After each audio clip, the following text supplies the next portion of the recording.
All right, guys, today we're going to be talking about how you can set goals that you're actually going to be able to stick to and how to set yourself up for success when setting those goals. Starting off, we've got one acronym, SMART. You have to be able to set SMART goals. SMART goals stand for specific, measurable, actionable, reasonable, and timely. This is the parameters that you need to start defining your goals at, so that way you can actually take the steps necessary to accomplish the goal and set yourself up for success before you even start. When you start using this acronym, that's when everything changes. So instead of just going, oh, I want to lose weight. Great goal, but it's not specific. You don't know how much you want to lose. It's not measurable. You don't have a way of measuring. You don't have a kilogram or a pound goal. It's not actionable. You don't know what you're going to do to get there. It's not reasonable because you don't know how much you want to lose. And it's not timely because you don't have a timeline or an end date to have that weight gone by. So instead of saying, I want to lose weight, define it. Use this acronym. I want to lose 20 pounds by going to the gym 3 days a week and doing 10,000 steps every single day. And I want to lose it by March 1st or in 3 months. Give yourself a timeline. If you have a specific date that you're looking forward to, like a wedding, if you want to lose some weight before a wedding, use that goal, use the goal of going to the wedding as your end date. Or if you're going on vacation, work backwards. Set yourself up for success and go, I want to lose X amount of weight, or I want to build some muscle before I go on vacation, and set yourself up for success by defining your goal. When you start defining it, that's when you can really start to take action. It's actionable. You have to be able to make sure that you have the steps to get there, and that's where you're actually going to see progress, because then you have the steps necessary. Then, once you have been able to define your goal, one thing that I personally do a lot is I set uncomfortable goals. It's setting yourself up for shooting for the moon. It's setting yourself up for this really high goal. If it makes you uncomfortable to talk about, it's probably a good goal. If it makes you a little nervous when you think about it, it's probably a good goal. So, the reason why I say that is because you never know unless you try. How many people want to make it to the NFL? How many people want to make it to a pro sport on any level of any sport? How many people want to do XYZ and be the top of their field in anything? You have to set uncomfortable goals to get there. Getting to the NFL is not an easy task. It's uncomfortable. You have to be willing to put in the work. You have to be willing to make the sacrifices. Building muscle is not an easy goal, but setting a world record for, say it's Olympic weightlifting, setting an Olympic weightlifting world record is not an easy goal. You have to get uncomfortable. You have to be putting in the work and sacrificing. You never know unless you try. So why not try it? You only got one shot at life, so you might as well try to make it as fun as possible. Make it to where you're doing what you love. Then shoot for the moon. Because if you shoot for the moon and you miss, you've at least learned a lot about yourself and made a shitload of progress. And you'll still land among the stars. You're still going to have a great life. You're still going to set yourself up for even more success. And then also, when you set uncomfortable goals, then you can work backwards to define it to where then it's all of a sudden it's a SMART goal. It's not an uncomfortable goal anymore. Say you want to make it to the NFL. Awesome. Crazy uncomfortable goal. Okay. How can we get there?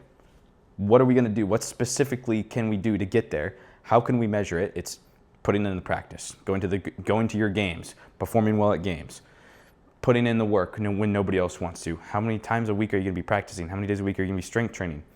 Is it reasonable? Yeah, because then you're starting to define it. And is it timely? Yeah, you've got a specific timeline to get to the NFL. High school, college, bam. Direct path. It's timely. You know you can do it. Once you set an uncomfortable goal, then work backwards, and you're going to make it a SMART goal all of a sudden. Now, there are 4 things that I've noticed about setting uncomfortable goals and setting SMART goals that you need to realize.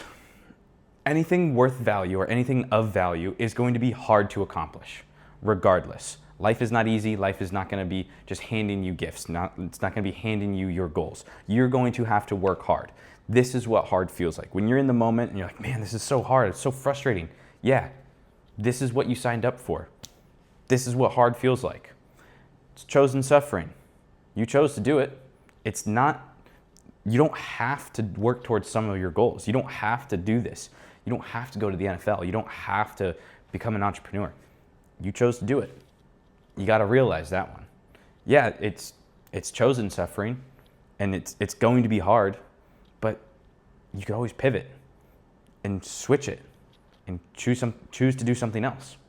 And then delayed gratification.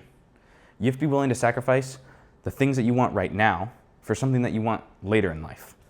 I keep using the term, or going to the NFL, because you sacrifice so much in order to become a pro athlete that by the time you get there, then you finally reach your goal, and then you still have to work more to continue to be the pro athlete. Once you get to the NFL, great. Now you got to keep your spot. You got to be able to perform to be the best. But you have to be willing to make the sacrifices now. For people wanting to go to the NFL or go to play any sport, you sacrifice time in college. You don't go partying. You focus on your academics, your weightlifting, your practice schedule, your games. And then repeat that. You don't go out partying as often as most people do. You have to be willing to sacrifice the things that you want now for something that we want later. And then internal versus external motivation.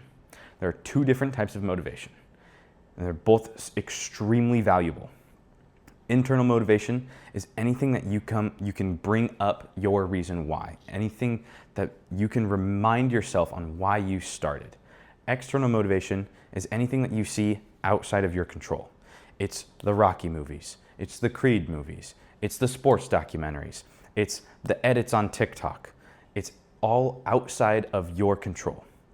Both of these are extremely valuable, but you have to know the difference between the two and then figure out how you can use each one. External motivation is great, but it's fleeting. It's a hot emotion. It's what sparks the fire, but you cannot rely on it because it burns out quickly. So use external motivation when it's there. It's going to be able to kickstart you to get the process started, but it's going to fade away eventually. And that's when your internal motivation comes along. Anytime you are struggling, anytime you are questioning why you started in the first place, remember your reason why. It's a huge thing that most people don't realize that can carry them through those hard times, that's going to allow them to reach their goal. And it's ultimately the reason why you want to keep going. For a lot of people, wanting to lose weight is so they can have more energy, so they can keep up with their kids, so they can keep up with their grandkids, so they can age gracefully, they can add more life to their years. Those are all extremely deep reasons why they want to reach their goal, why they want to exercise, why they want to lose the body fat, why they want to build the muscle. But it applies for anything. It could be a business venture. Why do you want to start this business? What is this going to do for you in the future? Why are you wanting to sacrifice the things now for what you want later? What's your reason why? It could be anything. You have to figure out your reason why you want it and then lean on it when it's hard. Because the external motivation is fleeting. It will fade away eventually, and it'll come back eventually as well. So utilize it when it's there, but remember your why. Now, if you start defining your goals with these parameters, you set uncomfortable goals to set yourself up for shooting for the moon, to land among the stars, and you remember all of those. This is where you're going to start to see tremendous progress in your personal life, in your work life, your fitness, any aspect of your life. You can utilize this board for any aspect of life. It does not just have to be fitness related. Set an uncomfortable personal goal. Then define it, and then remember that it's going to take time. So now, if you are really struggling with wanting to accomplish a fitness goal, go to the link in my bio, takes you to my website, send me an email, and I'd love to work with you.